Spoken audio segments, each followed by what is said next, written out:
everyone. This is WGSN-DB Going Solo Network, and this is the Author's Corner, Meet the Author, and I'm your host, Cece Schatz. I'm the doyen of relationship building, and our website is goingsolomedia.com. So all of our shows, everything you can find is right there on our website, and we hope that you'll check us out and really get to know a lot of the different hosts on the platform because they're awesome. But let's move on because we got a lot going on here today. We don't want to miss a beat at all.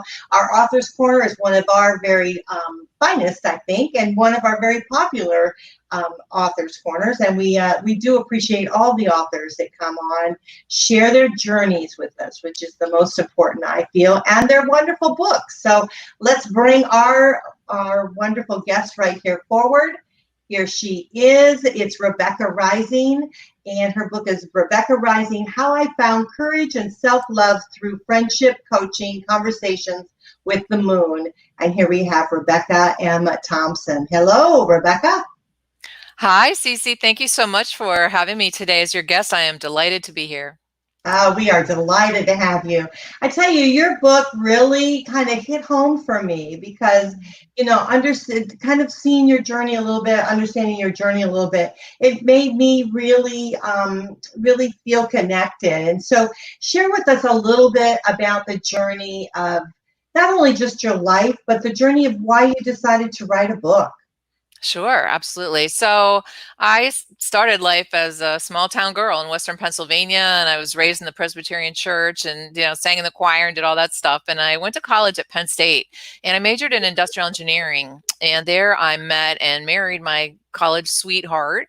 And after college, we moved to Rochester, New York, and we both got jobs as engineers and started raising a family, bought a house, the whole, American dream with the white picket fence, literally.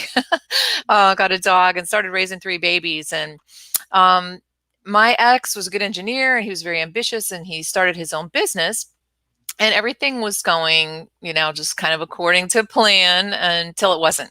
Right. And the economy kind of turned sour and his business took a downturn and he started drinking.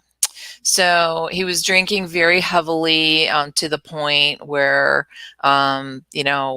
he ended up, his business failed and he eventually got a job.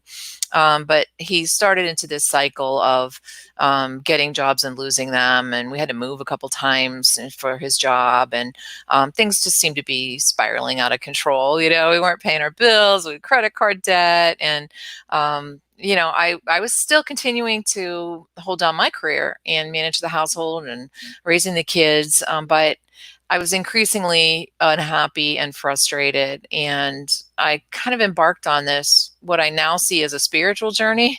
I wouldn't have called it that back then. Back then, I was just kind of trying to reach out and make friends and be happier. So the book really is about that spiritual journey that I went through. Yeah, it's amazing. And I was just talking with our previous guest from another show, and it's, something happens in our lives that creates a shift. And then we have to take a different path. We have to start figuring out a different way for our lives to go in order that's going to work for us.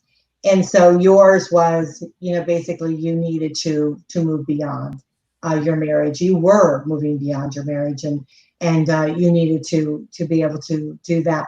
And so what I like so much about this is I love the self-love, the self-love, the friendship, the coaching, the conversations with the moon. How often have we had conversations with the beach, the moon, all of these other, entities out there, because we just sometimes need to be able to be heard, We need that. We need it. We know in our heart and in our mind's mind what it is, our thoughts, what it is that we need to do, or maybe where we need to go. But sometimes we just need to get it out into the universe. We need to say it, don't we? Oh, absolutely. And, in my case, kind of the moon talked to me. I didn't even initiate that dialogue at first, but I just was so stuck in my head about should I stay or should I go? And I thought when I got married that I got married for life, as many of us do, right? We want it to be perfect, and we're going to be in love, and we're supposed to be a good wife and stand by our man no matter what, and all of those. So I had all of those beliefs in my head, and at the same time, all these bad things were happening, and I was at a point where he moved, or he did move for a job, and I hadn't decided yet if I was going to go. I was still in the house in the previous city, and um, hearing all these voices in my head, you should go, you should stay, and all of that. And one night, my dog woke me up in the night. I had to go out, so I went outside. And there's a big full moon, one of those big low in the sky ones. And it was beautiful, and I don't know what else to say, but it was like it was talking to me. And what I heard in my head was, "You're missing the point." And I thought, what? What does that mean? And I heard, you're missing the point. You're trying to decide if you should move to this city or stay in that city. And it's not about what you do. It's about, how do you want to feel, and who do you want to be? And that kind of started me on a whole different line of thinking. Yeah, that's true. How do you want to feel? We don't always ask ourselves that. We know when we're not feeling well, right? We know when we're not feeling well in a relationship, or things aren't happening to us right, but we don't always know how we want to feel, And so, yeah, that's a very important question. So I'm glad you brought that up. Yeah. And I think many of us are taught how we feel isn't that important, right? I never thought about how do I want to feel, or how do I feel. I think many women particularly are taught to put other people first, and you take care of your kids, and you take care of your husband, and you're a good daughter, and you're a good employee, and all of those things, and you don't really have time to think about what you want, or how you feel, or how you want to feel. You just kind of try to get it all done. And, so that's where I think the self-love started to come in, was, what do you want? What would be good for you? Yeah. That is great. That is great. And you're right. You're so right with that, because I think women do tend to do those kind of things. And in men's defense, maybe they do too. Maybe they are thinking of their families, they are thinking of their wife, thinking of their employer. They're thinking of all of those things. And so, someone told me one time, and I'm curious, Rebecca, how you feel about it. They told me happiness is a choice, and it's up to us to choose the path that we want to go on that's going to make us happy. And so that kind of makes me feel a little bit of like what you had, the process you had to go through. Yeah, I think that's very aligned with what I heard. Yeah, I think you have to choose happiness, and you have to figure out what it is that makes you happy, and do more of that. And that's really what I started to do. And what I tell people now is, just start to notice. I think when you're in that situation, whether you're man or woman, and you're not happy, start to notice what makes you feel good, and start doing that. And it's really, it sounds simple, but it's hard too. It's hard to change our habits and our behaviors and our thinking. So yeah, I call it finding your joy, getting your joy back. Yeah. And finding some of the things that you enjoy. Now, during this process, did you journal? Were you journaling? I did. I have journaled for years, and so I'm so glad that I did. And actually, that's one of the things that led to my final decision to end my marriage, is because I, for some reason, decided to go back and read some of my journals. And, I was recording 4 years later some of the almost identical conversations I'd had 4 years before, and the same conversations with my now ex, and the same kind of situations that were happening. And I thought, oh my gosh, I don't want to be reading this 4 years from now and having it be same. I've got to do something about this. So journaling has been a tool that's been useful to me in many ways. Mm-hmm. And then it probably helped you a little bit on being able to put your book together. Sorry again that suddenly my audio went out. So if you don't mind repeating that, I'm having. So can you hear me now? I don't know what it. What happens is my volume. I'm putting up the volume on my mixer thing, and it keeps going back down on its own. But Hmm. There, now I can hear you Yeah, now. you're trying to shut me off is what you're trying to do. I don't know why. That's okay. It's all right. I'm Right? not offended. So sorry about that. Well, I'll keep an eye on it and keep So poking it up if it starts. did you take your journals, and was that a process of putting that together? Or did you just, write the book from, just I'm going to sit down today and I'm going to start writing?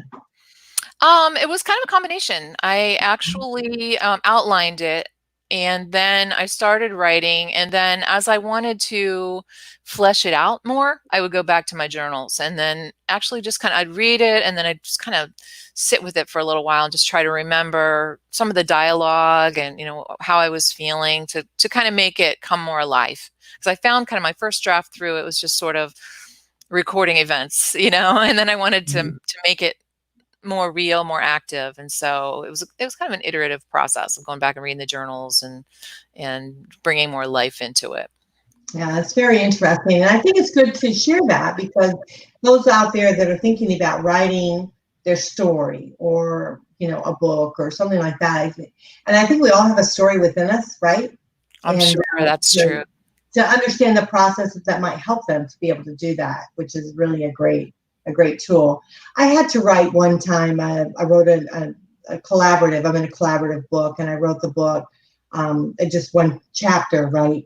And I was stressed out over writing just that one little chapter. And finally, one day, I just woke up and I said, "Today's the day." I sat down and I knocked it all out in the one day, and one morning. I had it done like within an hour or two. And I sent it over, and she approved the whole thing. And I was like, "Oh, wow. I was Wow. so stressed over it." Sometimes we spend more time worrying about something than actually doing it. I know I do. Yeah. So, but I think your book is beautiful, and it really does empower. I think it empowers people. And one of the things it said here, and I wanted to bring up, it said, "You will be inspired by the story of one woman's journey towards freedom and personal empowerment, and you will cheer with her as she emerges as Rebecca." And I love that, because sometimes when we're in relationships, we lose ourselves completely, right? It's like, for instance, for me, just as an example, and maybe you can relate to this, when I'm growing up, I was a daughter, right? I was doing all the things that a daughter is supposed to do. Then I got married really quickly, out of school, right about high school. And then I became a wife, and then I became a mother, and then I became all of these things, but I didn't know Cece, right? I didn't know, and you didn't know Rebecca. And so I really think this book will inspire those and will help those understand that, to write your story, you have a journey, get your freedom and your personal empowerment. I think it's truly wonderful, and to step into the person you are to become, Well, So, thank yeah. you. Thank you Yeah. so much. Yeah, that's true. I didn't know who I was, and I got married right out of college and have never lived alone until now, the last 4 years.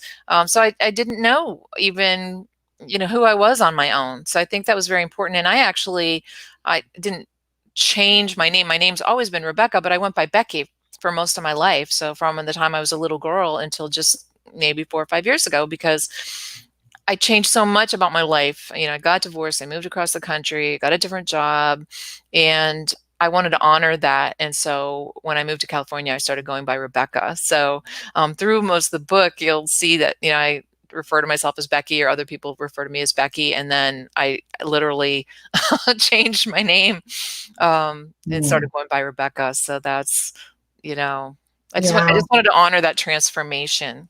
Mm-hmm.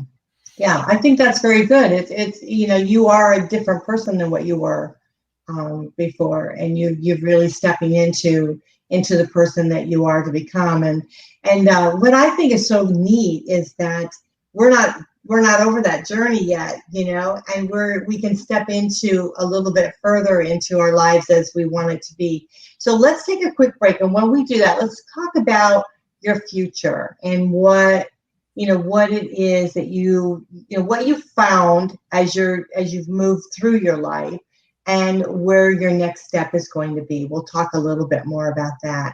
So what we're going to do, everyone, we're just going to take a very quick break, just a moment of silence, so that when we go into the audio, into some of our radio stations, they're able to play their advertisements. And so we do appreciate all of our affiliates for doing that. So you guys are listening to WGSN-DB Going Solo Network. This is the Author's Corner, Meet the Author, and we'll just be silent for just a moment, and then we'll come right back and follow right back with our wonderful guest here today.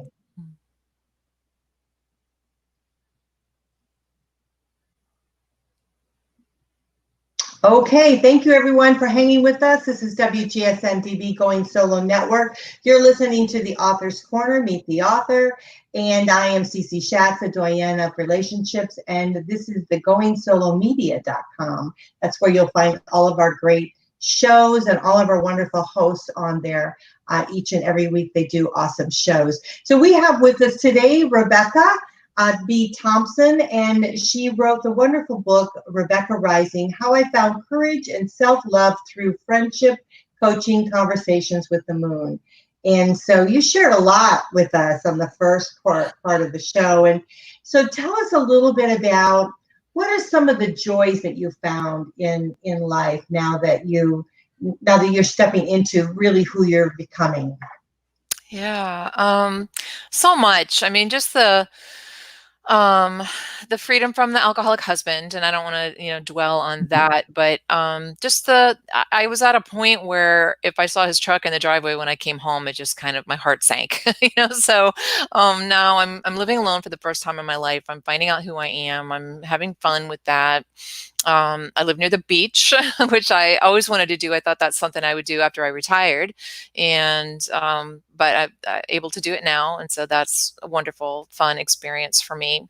And I downsized quite a bit. I had a much larger living space when I was married, and after I got married, after I got divorced, I sold my house, and so I'm now living in a very small apartment, and so I had to really free myself of a lot of stuff. and it was challenging, but it was also freeing, and when I look around now in my apartment, I think everything is here because I want it to be here. I'm not carrying generations of things. I still have things that were my great grandmother's or whatever, but I picked out those few things that were very special to me, and not everything, the contents of my mother's attic and basement, so just simplifying my life a little bit, and freeing it up from a lot of stuff and from relationships that didn't serve me anymore. And I'd say those are the primary things, and kind of changing. Yeah, I totally get that about the stuff. I mean, I've downsized, I don't know how many times, because I came from a big home with lots of stuff, and I took, quite a lot with me, and then I left a lot. I left a lot of stuff behind, but I just kind of kept downsizing, and now I think I truly have the stuff I like, stuff I enjoy and that I love, and that means something to me.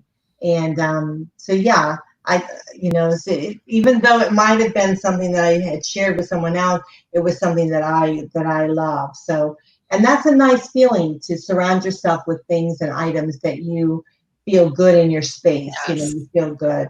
And I'm not, well, now I just moved into a bigger house, which before I had a smaller condo, which I loved. I was by myself, but I'm I take care of my father now. So we needed a bigger space for him.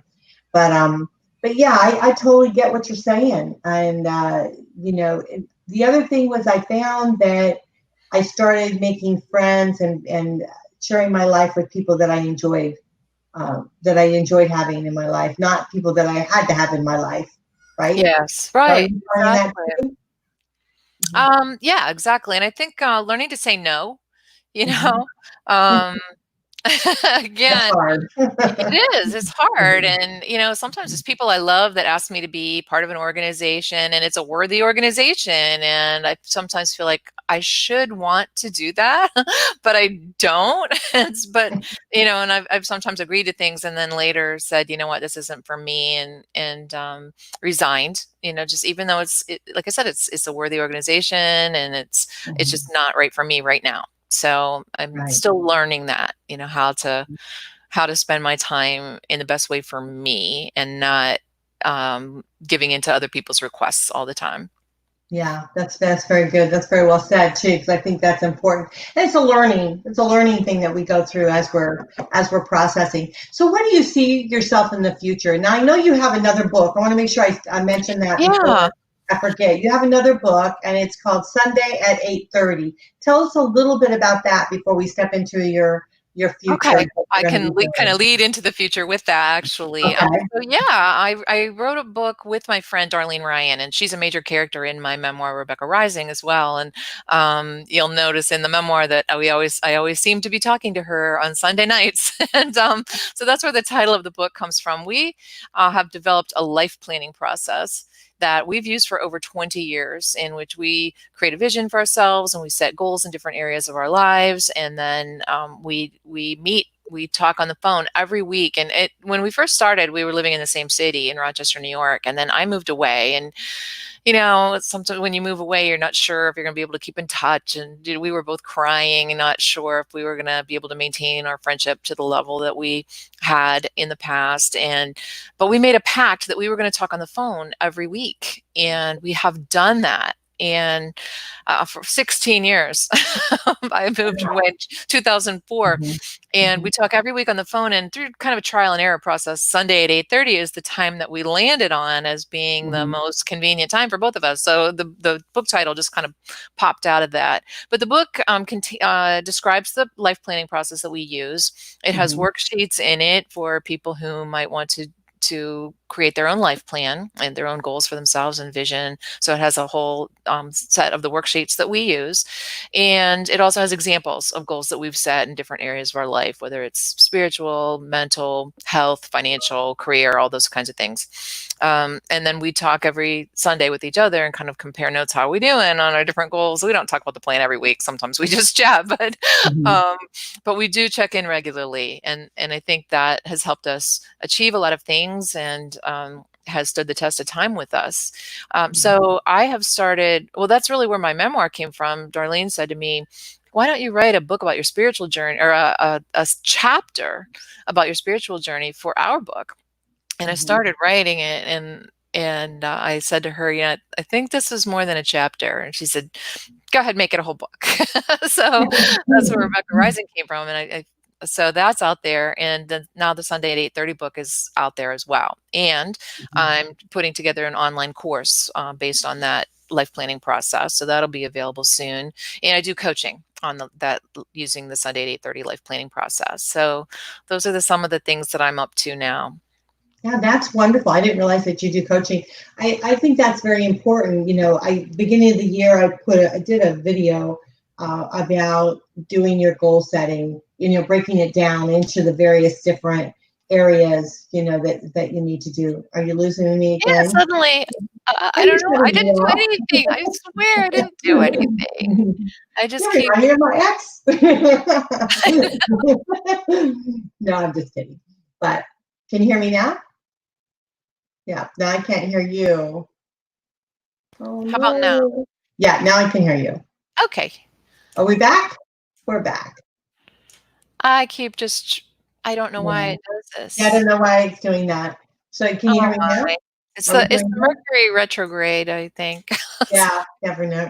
I'm just going to keep punching it. I can hear it. If I just keep, I know, I'm sorry that it's kind of annoying. But like we're saying, similar to what you were doing. So I'd be very interested to see. I haven't purchased your book, The Sunday at 8:30. So I'm going to do that and look at that planning. But I think it's a great idea, because so often, I think we get great coaches and mentors in our arena because of what they've actually experienced in life. And so those are the best. That makes the best, because they totally get that. They get the understanding of what it is that what you're feeling, how you can move through it, and various different things like that. So I'm very pleased to hear that you are coaching now and that you're putting this program together. And, I'd love to see where it goes in the future with that. Thank Because you. it'll definitely inspire those that are traveling through. And, when we're in an environment that seems like it's shifting out of control for us, like you didn't play a part in his problem. You were like the effect of it. And so, but then to realize that, listen, I have to do something better for myself, for my family. I need to make this step. That took a lot of courage, a tremendous amount of courage to step Thank you. forward. So I really commend you for that, and shifting your life into a very positive. And not only did you shift your life into a very positive way, finding out about yourself, now you're giving back to other people, which I'm is sorry, I lost my audio again. yeah, which is absolutely fabulous. So I'm sorry that you can't hear me. I can now hear. I can hear you. I have to keep like pushing my volume up, so I'm catching. Yeah. Okay, it seems to have stabilized again. Yeah. Yes. Okay. Great. So now you're inspiring other people, which is a wonderful gift that you're giving. So we do appreciate that. So now you are writing a new book. Am I correct? Yes, I've just started writing another book, and I haven't titled it yet, but I am outlining it now, and it's about finding the love of my life. Although I have not found him yet, but by the time I have it written, I will have met him. Okay. So it's going through that process of now stepping that transition into dating, and so I have a whole site for that, which is the transition. It's called Going Solo Next Step, where you transition into number one, the life that you desire, and the other thing is also into the type of relationship that you choose. And so, have you found anything with regards to yourself, with regards to the process of going out there and dating? I have tried a couple of different online sites with minimal success, but yeah, I've done some exercises of just what are the characteristics of my perfect partner and that kind of thing. So yeah, I'm trying some different things. It's fun. That's I'm good. mostly Yeah. Yeah. I'm So you mostly have just the working right on myself. attitude. Yeah, you have definitely the right attitude about it, that it is fun. And that's what going out and dating and, mixing with other individuals is. It is supposed to be fun. It's not supposed to be like a big mission. But you do have to kind of work at it a little bit. You do have to, if you're online, it's not going to be effective if you don't go online and check your messages and things like that. So, Yeah. and there are things with regards to just a few tips on. Are you on online now, dating online? Not currently, but I have. Yeah, Yeah. I've done So this. your online dating, a few little tips is that you need to go in. And because it registers that you're in and brings your profile forward. Some people like go in and fill it out, and then they don't ever go in again. And they're wondering why they get no messages. It's because it hasn't been populated, around the site. And the other is go in every now and then and tweak your profile, and that brings you back up to the top again. Oh, So, okay. and then you're populated again. So just a couple little tips for you. That's great. Thank you. Yeah. So, it's a challenge. Life is a challenge, but sometimes, it can be doggone fun, along the way, right? Absolutely. And I'm looking forward to looking into some of your other resources as well. Yeah, that'd be great. Well, we're going to have to probably close here pretty soon. So do you want to share anything further with our listeners?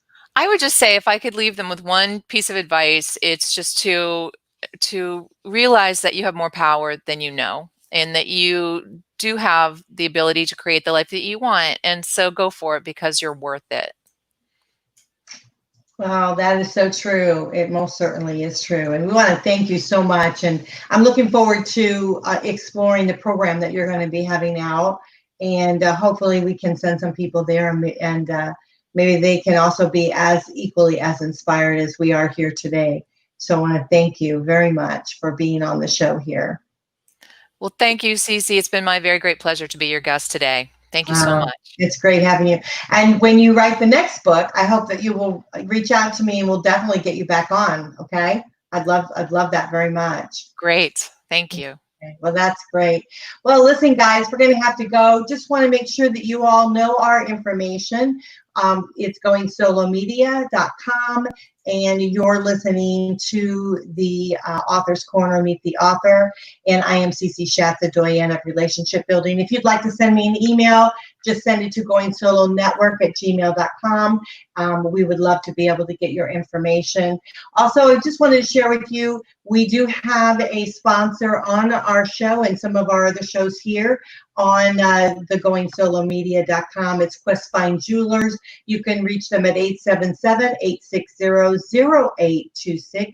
Again, their phone number is 877-860-0826, and they're at 8431 Lee Highway in Fairfax, Virginia. And so if you want to make an appointment because of the coronavirus, you're a little bit leery about getting out, please call them. They can make a private appointment for you, be able to meet any of your jewelry needs. I mean, we're in the month of June now, so, you know, that is a very happy month for lovers. So we hope that if you are looking to get engaged or something like that, you'll reach out to Questfine Jewelers for all of your jewelry needs. We appreciate that. Well, you guys, time has gone very quickly, and we hope that you enjoyed the show as much as we all did. And we were very inspired again by Rebecca Rising, How I Found Courage and Self-Love Through Friendship, Coaching, and Conversations with the Moon. Author Rebecca B. Thompson. You can find all of her books right there on Amazon.com. Again, she has another book, which is called Sunday at 8:30, which I think is a very cute title. And it's really about some information that she kind of talked with her friend and goal planning, things like that. I think that'll help you if you're looking to make that transition into your life and move it through to whatever it is that you desire. So I hope you guys enjoyed the show today. I loved it. I hope you loved it. And we love having you. And that's what it's all about right here on WGSN-DB Going Solo Network. So we'll catch you next week. Same place, same time. Bye for now.